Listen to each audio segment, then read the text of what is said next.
నమస్తే welcome to right angle.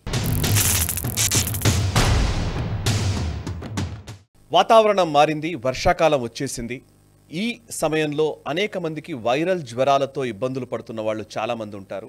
So ఈ viral వ్యాధులు లేదా జ్వరాలతో ఇబ్బందులు పడుతున్న ఈ సందర్భంలో మన ఇమ్యూనిటీని పెంచుకోవడం చాలా అవసరం. అందుకే www.ojaska.com ఈ వెబ్సైట్లోకి వెళితే ఓజస్కా నుంచి కొన్ని ఉత్పత్తులు ఈ వైరల్ వ్యాధుల నుంచి రక్షించే విధంగా మన ఇమ్యూనిటీని పెంచే విధంగా ఉన్నాయి. వాటిని గురించి తెలుసుకునే ప్రయత్నం చేయండి, వీలైతే వాటిని ఎక్స్ప్లోర్ కూడా చేయండి. ఇక రైట్ యాంగిల్లో ఈ రోజు మన టాపిక్ భారతీయ జనతా పార్టీకి రాష్ట్రీయ స్వయం సేవక్ సంఘ్కి మధ్య ఏవో పొరపచ్చాలు వచ్చినట్టుగా 2024 లోక్సభ ఎన్నికల ఫలితాల తర్వాత రెండు ఆర్గనైజేషన్స్ మధ్య ఒక పవర్ స్ట్రగుల్ నడుస్తున్నట్టుగా కూడా చాలా వరకు ఢిల్లీ వర్గాల్లో చర్చ నడుస్తోంది. ఇంకోవైపు యూపీ సీఎం యోగి ఆదిత్యనాథ్కి అటు కేంద్ర హోంమంత్రి అమిత్ షాకి మధ్య ఒక ఘర్షణ వాతావరణం ఉందన్న వార్తలు కూడా జాతీయ ఛానళ్లలో పేపర్లలో వస్తూ ఉన్నాయి. అండ్ ఈవెన్ బీజేపీ ఎకోసిస్టంలో కూడా ఈ చర్చ విరివిగానే జరుగుతోంది. నిజానికి భారతీయ జనతా పార్టీ నూతన జాతీయ అధ్యక్షుడి నియామకం విషయంలో ఆలస్యానికి ఇలాంటి అనేక ఘర్షణాత్మక వాతావరణాలే కారణము అనే ఒక చర్చ కూడా ఎక్కువగా నడుస్తున్న ఈ సందర్భంలో నిజానికి యూపీలో ఒక కీలకమైన పరిణామం చోటు చేసుకుంది. అదే అమిత్ షా అండ్ యోగి ఆదిత్యనాథ్ ఇద్దరు ఒకే వేదిక మీద ఉండి జూన్ 15వ తేదీన అక్కడ పోలీస్ రిక్రూట్మెంట్ కి సంబంధించి సుమారు 60,000 ఉద్యోగాలను కల్పించడం జరిగింది. 60,224 మంది పోలీస్ కానిస్టేబుల్స్ రిక్రూట్మెంట్ ప్రక్రియ జరిగింది. దాంట్లో భాగంగా వాళ్ళకి నియామక పత్రాలు ఇచ్చే సందర్భంలో కేంద్ర హోంమంత్రిత్వ శాఖ మంత్రిగా ఉన్నటువంటి అమిత్ షా అటు రాష్ట్ర ముఖ్యమంత్రి అయినటువంటి యోగి ఆదిత్యనాథ్ ఒకే వేదిక మీద కనబడ్డారు. అండ్ అమిత్ షా యోగిని ప్రశంసల్లో ముంచెత్తారు. సో దీంతో ఈ యూపీ సీఎంకి అటు కేంద్ర మంత్రి అమిత్ షాకి మధ్య ఉన్నటువంటి ఈ ప్రతిష్టంభన గురించిన చర్చ ఇప్పుడు ఒక ఫుల్ స్టాప్ పడ్డట్టేనా అనే ఒక చర్చ మొదలైంది. నిజానికి బీజేపీలో ఉన్నటువంటి అంతర్గతమైనటువంటి విభేదాలకు సంబంధించినటువంటి వార్తలు జాతీయ ఛానళ్లలో అక్కడ ఇక్కడ వస్తూనే ఉన్నాయి. బీజేపీ ఎకోసిస్టంలో కూడా ఉన్నాయి. కానీ దీనికి కారణాలు ఏంటి? నిజానికి అది ఉందా? నిజానికి ఆ ప్రతిష్టంభన ఉందా? ఘర్షణ ఉందా లేదా? తెలుసుకునే ఒక ప్రయత్నం చేద్దాం. 2024 లోక్సభ ఎన్నికల్లో ఫలితాలు అనుకున్నంత సాధించలేని పరిస్థితి మనందరికీ తెలుసు. అబ్ కీ బార్ 400 పార్ అనే నినాదంతో ప్రధాని నరేంద్ర మోదీ ఎన్నికల ప్రచారంలోకి వెళ్లారు. కానీ 240 సీట్లకే పరిమితమయ్యారు. నిజానికి మ్యాజిక్ ఫిగర్ ని కూడా చేరుకోకుండా అంత తక్కువ సీట్లు రావడాన్ని ఎవరు ఊహించలేదు. నిజానికి ఆ 240 సీట్లను పొందడంలో కీలకంగా అంటే ఊహించిన స్థానాలు అందకుండా ఉన్నటువంటి రాష్ట్రాల జాబితాలో యూపీ మొదట మనకు కనబడుతుంది. యూపీ, అదేవిధంగా రాజస్థాన్, మహారాష్ట్ర ఈ 3 రాష్ట్రాల్లో కూడా అనుకున్న మేర ఫలితాలు రాలేదు, అంతకంటే తక్కువ ఫలితాలు వచ్చాయి. సో అందులోనే ముఖ్యంగా మహారాష్ట్రలో అయితే 2019లో 23 స్థానాలు బీజేపీ గెలిస్తే 2024 వచ్చేసరికి 9 స్థానాలకే పరిమితమైంది. రాజస్థాన్ లో మొత్తం 25 స్థానాలుంటే 24 స్థానాలు 2019లో బీజేపీ గెలుచుకుంది. కానీ 2024 వచ్చేసరికి 14 స్థానాలకే పరిమితమైంది. సో ఇక యూపీ విషయానికి వస్తే యూపీలో నేను ఇంకా అలయన్స్ పార్ట్నర్స్ కి సంబంధించినటువంటి నంబర్స్ చెప్పట్లేదు. ఎన్డీఏ భాగస్వామ్య పార్టీలు కొన్ని ఉన్నాయి అండ్ యూపీఏకి సంబంధించిన పార్టీలు భాగస్వామ్య పార్టీలు కూడా ఉన్నాయి. కాబట్టి ఎన్డీఏ భాగస్వామ్య పక్షాల గురించి మాట్లాడకుండా కేవలం బీజేపీ నంబర్స్ మాత్రమే నేను చెప్తున్నాను. అండ్ యూపీలో 2014లో 71 సీట్లు బీజేపీ గెలిచింది. ఇది నిజంగా పెద్ద విజయం. సో దాంతో 2014లో సునాయాసంగా అధికారంలోకి రావడానికి మార్గం సుగమం చేసిన రాష్ట్రం యూపీ. 71 సీట్లు 2014లో గెలిస్తే 2019కి వచ్చేసరికి 62 సీట్లకు తగ్గింది. అండ్ 2024లో 33 సీట్లకే పరిమితమైన పరిస్థితి. సుమారు సగం సీట్లు పోయిన పరిస్థితి. ఆల్మోస్ట్ 29 సీట్ల వరకు పోయిన పరిస్థితి. సో దీనికి కారణం ఏంటి అనేది అన్వేషిస్తున్న టైంలో బీజేపీ అధినాయకత్వము టికెట్ల కేటాయింపు విషయంలో మొత్తం అమిత్ షానే దీన్ని బాధ్యత తీసుకున్నారు. అండ్ యోగి ఆలోచనల్ని పక్కన పెట్టారు అనేది ఒక చర్చ. ఇంకొక వైపు లేదు యోగి పాత్రనే ఎక్కువగా ఉంది, అమిత్ షా అనుకున్న వాళ్ళకి ఏమీ టికెట్లు ఇవ్వలేదు అనేది ఇంకొక చర్చ. సో ఈ నేపథ్యంలో కొంత యూపీ ఫలితాలు తారుమారవడంతో కేంద్రంలో కూడా నెంబర్స్ తగ్గడము ఇవన్నీ తెలుసు. సో యూపీ చాలా కీలకమైన రాష్ట్రం కాబట్టి అధికారంలో కొనసాగాలంటే సో యూపీ పైన ప్రత్యేక దృష్టి సారించిన పరిస్థితులు మనకు గత 10-15 సంవత్సరాలుగా మనకు కనబడతాయి. ఇప్పుడు యూపీలో ఈ యోగికి అమిత్ షాకి మధ్య ప్రతిష్టంభన ఎందుకుంది అంటే దానికి వేరియస్ రీజన్స్ ఉన్నాయి, చాలా కారణాలు ఉన్నాయి. అండ్ అందులో ముఖ్యంగా ఈ మధ్య కాలంలో ఎక్కువగా ప్రచారంలోకి వచ్చిన అంశం ఏంటంటే డీజీపీ నియామకానికి సంబంధించి. నిజానికి అక్కడ యూపీలో కొన్ని నంబర్స్ చెప్తాను నేను.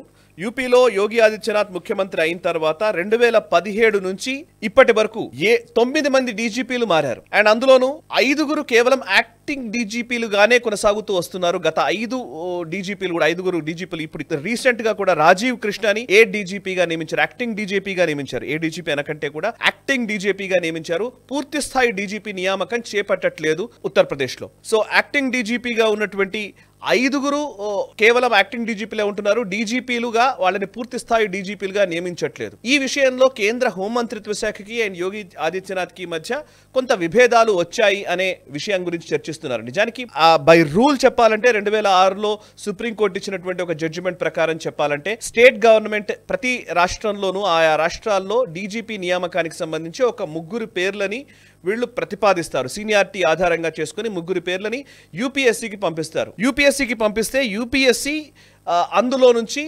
ఒకరిని సెలెక్ట్ చేసి వాళ్ళు చెప్తే ఆ వ్యక్తిని డీజీపీగా నియమించుకోవాల్సి ఉంటుంది. యూనియన్ పబ్లిక్ సర్వీస్ కమిషన్ తీసుకునే నిర్ణయానికి కేంద్ర హోంమంత్రిత్వ శాఖ నుంచి కూడా వాళ్ళ ఒపీనియన్ కూడా తీసుకున్న తర్వాత ఒకరి పేరుని ఫైనలైజ్ చేస్తారు. ఆ ఒకరిని డీజీపీగా నియమించాల్సి ఉంటుంది. కానీ యూపీలో డీజీపీగా నియమించకుండా యాక్టింగ్ డీజీపీలనే కొనసాగిస్తున్న పరిస్థితుల గురించి కొంత అమిత్ షా దీని గురించి ప్రస్తావించినట్టు లేదా ఆయన కొంచెం ఫోర్స్ చేసినట్టుగా కూడా వార్తలు వచ్చాయి. కానీ ఆ డీజీపీ నియామకం జరగలేదు. ఎందుకు జరగలేదు అంటే దానికి కూడా కారణాలు చాలా ఉన్నాయి. ప్రస్తుతం నియమించినటువంటి వ్యక్తి యాక్టింగ్ డీజీపీగా ఉన్నటువంటి వ్యక్తి రాజీవ్ కృష్ణ. రాజీవ్ కృష్ణ ఇంతకు ముందు ఆయన గ్రౌండ్ రియాలిటీస్ తెలిసిన వాళ్ళు, గ్రౌండ్ లో వర్క్ చేసిన అనుభవం ఉంది. అండ్ అంతేకాదు ఈ మధ్య కాలంలో పోయిన సంవత్సరం అక్కడ ఒక పోలీస్ రిక్రూట్మెంట్ కి సంబంధించినటువంటి ఎగ్జామ్ పేపర్ లీక్ అయిన సంఘటన జరిగింది. ఆ లీక్ అయిన తర్వాత ఒక కొత్త బోర్డుని నియమించి ఆ బోర్డుకి చైర్మన్ గా రాజీవ్ కృష్ణనే నియమించి రాజీవ్ కృష్ణనే ఈ పేపర్ లీకేజ్ తర్వాత మళ్ళీ రిక్రూట్మెంట్ ప్రాసెస్ సజావుగా సాగే విధంగా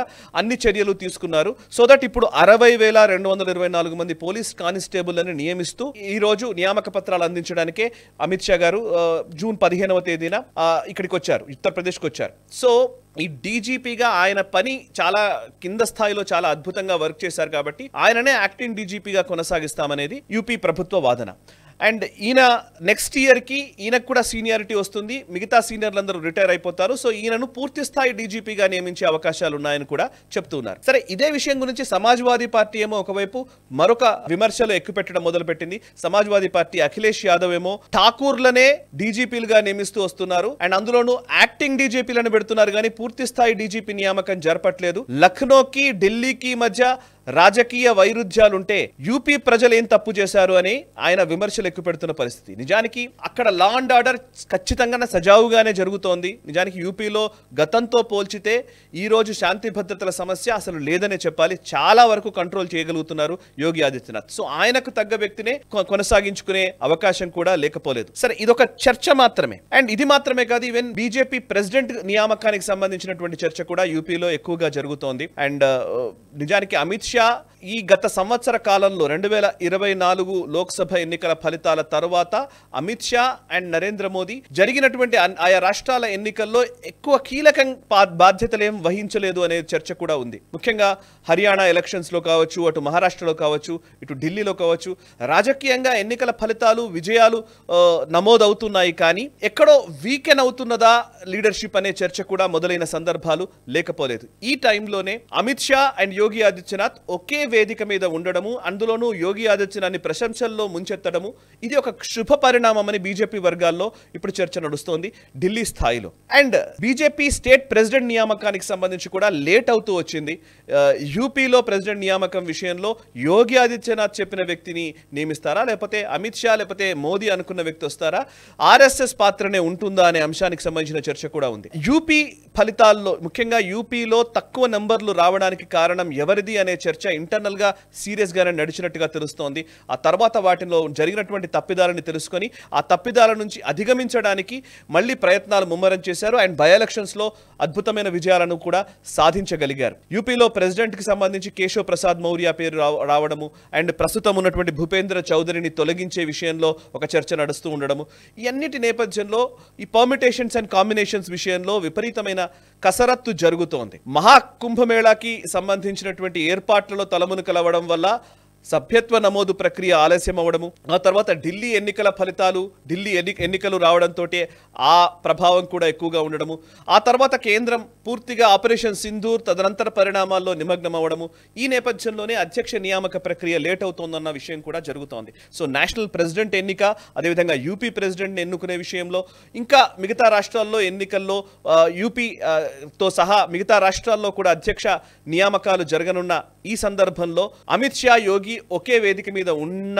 ఈ విజువల్ తోటి ఒక్కసారిగా ఒక హ్యాపీ మూడ్ అయితే బీజేపీలో నెలకొందని మనం చెప్పాలి. అండ్ ఇంకా మరొక విషయం కూడా ఉంది. యాక్చువల్లీ నిజానికి చెప్పాలంటే ఈ రోజు మొదలైందేం కాదు, పై స్థాయిలో ఉన్నటువంటి నాయకుల మధ్య పొరపచ్చాలు వచ్చాయని, విభేదాలు ఉన్నాయని, అంతర్గతంగా చాలా గ్రూపులు నడుస్తున్నాయని ఈ చర్చలు ప్రతి రాజకీయ పార్టీలోనూ సర్వసాధారణమే. అది భారతీయ జనతా పార్టీ దానికేం మినహాయింపు కూడా కాదు. నిజానికి అద్వానీ, వాజ్పేయి గారి విషయంలో కావచ్చు, ఆ తర్వాత కాలంలో కావచ్చు, ఈవెన్ మోదీని ప్రధాని అభ్యర్థిగా ప్రకటించిన సందర్భంలో ఎల్కే అద్వానీ లాంటి వ్యక్తి కూడా రాజీనామా చేసిన సంఘటన ఇదే భారతీయ జనతా పార్టీలో చూసాము. అండ్ ఆ తర్వాత అనేక రకాలుగా అక్కడ ఇక్కడ విభేదాలు వచ్చిన సందర్భాలు అనేకం ఉంటాయి. కానీ అది పై స్థాయిలో జరిగే విషయాలు. ఆ పైన నాయకులు బీజేపీ గెలుపు కోసం చేసే కృషికి సంబంధించినటువంటి కసరత్తులో భాగంగా వచ్చే విభేదాలుగానే చూడాలి. కానీ దానివల్ల నిజానికి పార్టీ ఏదో డ్యామేజ్ అయిపోయిందన్న భావనలో ఉండాల్సిన అవసరం లేదు అనేది సీనియర్లు చెబుతున్నమాట. సంఘం ఆర్ఎస్ఎస్ కి సంబంధించినటువంటి సీనియర్ నాయకులు కావచ్చు,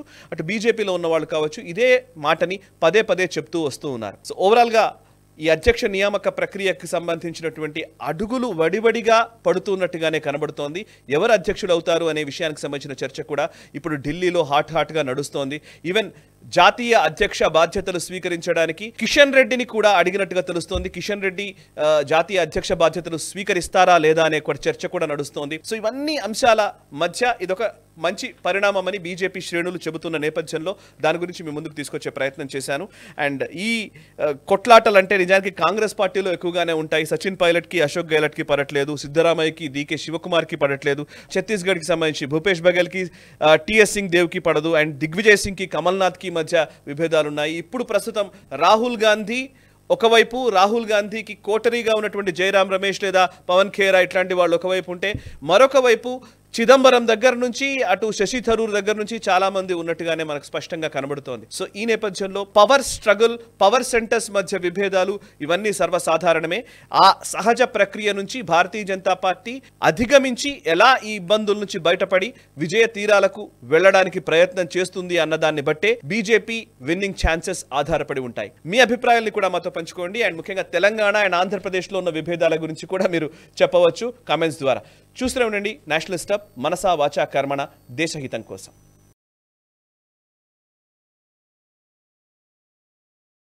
ఈ వీడియో మీకు నచ్చినట్టయితే లైక్ చేయండి, 10 మందికి షేర్ చేయండి. అలాగే కామెంట్ల రూపంలో మీ అభిప్రాయాలను మాతో పంచుకోండి. నేషనల్ స్టప్ గ్రూప్ ఆఫ్ ఛానల్స్ ను సబ్స్క్రైబ్ చేసుకుని తెలుగునాట జాతీయవాద జర్నలిజాన్ని ప్రోత్సహించండి. ఈ వీడియో కింద ఉన్న బెల్ ఐకాన్ పై క్లిక్ చేయడం మర్చిపోవద్దు.